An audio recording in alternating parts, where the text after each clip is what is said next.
Hey X, so I had a pretty weird night recently, and I thought it might be worth sharing. I'm not really looking for any super creepy pasta status, but possible explanation or a bit of insight from people that have more knowledge in the field wouldn't go amiss. I'll post the story in parts as it's quite lengthy, so please be patient. It's about 1:30 in the morning, and myself and my girlfriend are bored senseless. We can't sleep. We're both stir crazy and we fancy something to do. What better than to go for a late night walk and exploration? We're both fairly new to the area. She moved here from uni, so it's more interesting for us than it would be for most to do. We head out. The weather is as lovely as it could possibly get for the early hours of a November morning. It's warm enough to not need a coat, with a little wind and no sign of rain. We're both UK based, so that's pretty much the second coming for us. We head toward the more residential area of the town, as we've done the past 2 or 3 times on walks.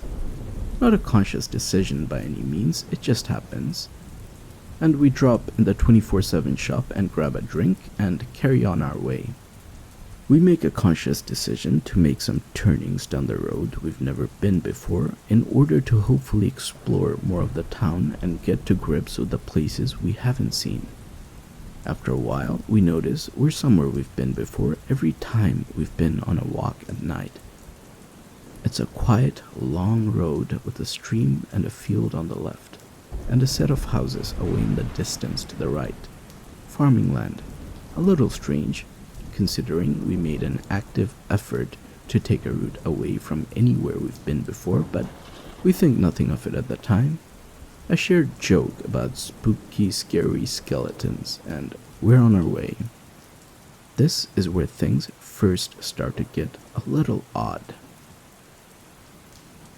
The road turns to the left to go along the playground of a primary school, so we take the turning and cross to be on the same side as it is.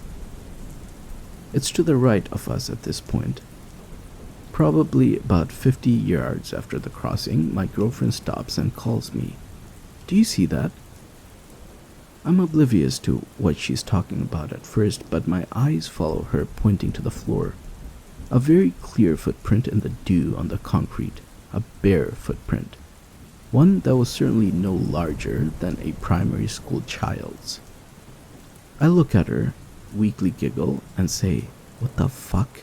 Not really knowing what to think of it. A kidnapping caught moments after, an awful prank. My mind is worrying a little. It's definitely not normal to see this so late at night. I'm slightly creeped out. The entire area is just dead. No cars, pedestrians, noise from houses, nothing. We cross over quickly to the other side of the road in some feeble attempt to avoid these footprints. And I ask her when she noticed them as we're making our way across. Pretty much since we got onto the street. I was following them for at least 30 yards or so. I didn't want to point it out at first if there was just one, but there was a whole set. We get to the other side of the road and instantly notice that there is a line drawn lengthwise along the car next to us with a finger. You know when kids draw on streamed up car windows on the outside? Just like that, but as if someone had walked past the car with their finger on it. At first, I didn't notice it. We carry on walking. But once again, my girlfriend points it out to me 3 or so cars in. They start where we crossed and stop the car after it was brought to my attention. Now, at this point we're both getting a little weirded out. Things are falling into place around us in a way we're certainly not comfortable with. As you'd expect, we speed up considerably. Soon after the cars on the same street, we approach a bus stop. I can see it as we approach. More finger drawings in the streamed window panels. This time, however, they're a bit more intricate and a lot more haunting. In one panel, there's a boy. In another, a girl. Crude little scribbles with features that closely resemble both myself and my girlfriend, from the hair to the hoodie I'm wearing. This is pretty much where my mind entered Nope City.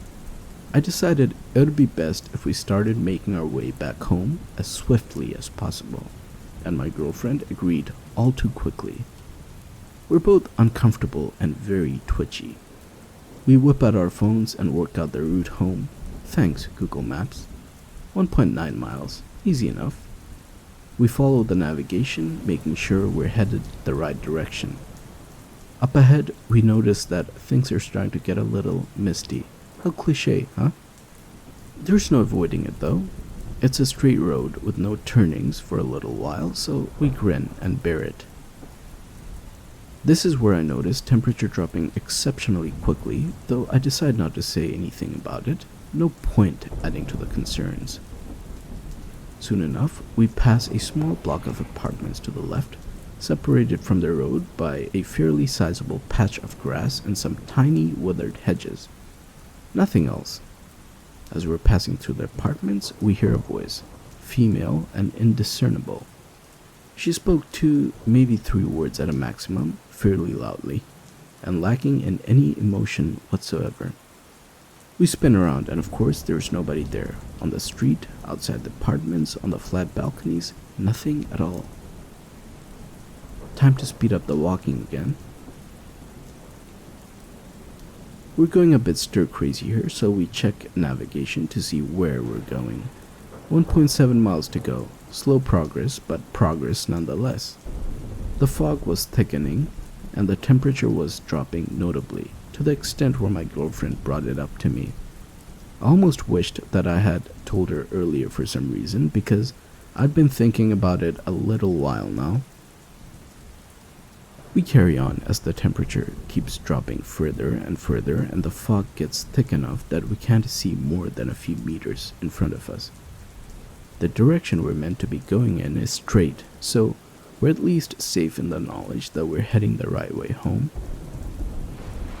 After what feels like a good 15 to 20 minutes of straight walking down the road, we check the map. Surely we should be in an area we recognize by now. Surely we'd see the twinkle of streetlights or of another person or a car. Everything has been hauntingly quiet for a while. The navigation pops up and places us about 3.2 miles away from our place. Somehow we're more than twice the distance. Somewhere we took a wrong turn following the straight road. GG us, right? But it's not like that. The place we ended up wasn't as simple as a straight road. There were turning and crossings we didn't see at all. By this time, we're outside a country club, so we sit down and ring up a taxi. Enough is enough. After a 5-minute wait, they arrive and drop us off. The rates were pretty low, too. End of the story, right? Almost. For the first time, we think to check the time since we set out. It's after 5 a.m. in the morning. Now, this is the really confusing part to me. How did we spend all that time out? The walk was an hour and a half at maximum in terms of distance, and it felt like it was around there too. 3.5 hours? There was no way at all that could have been that. Once we get in, I take a minute to look up supernatural occurrences in the area while my girlfriend takes a shower to relax, fruitlessly for the most part. Nothing really matches what happened to us. What I did find, however, is that the country club we ended up outside is one of the most common results when searching haunted locations in the area. When we wake up in the morning, there is a visible handprint on the window. I avoided that side of the town for the past week since then, and neither of us know what to think at all. Thank you for watching my video. If you enjoyed it, please like, subscribe, and share.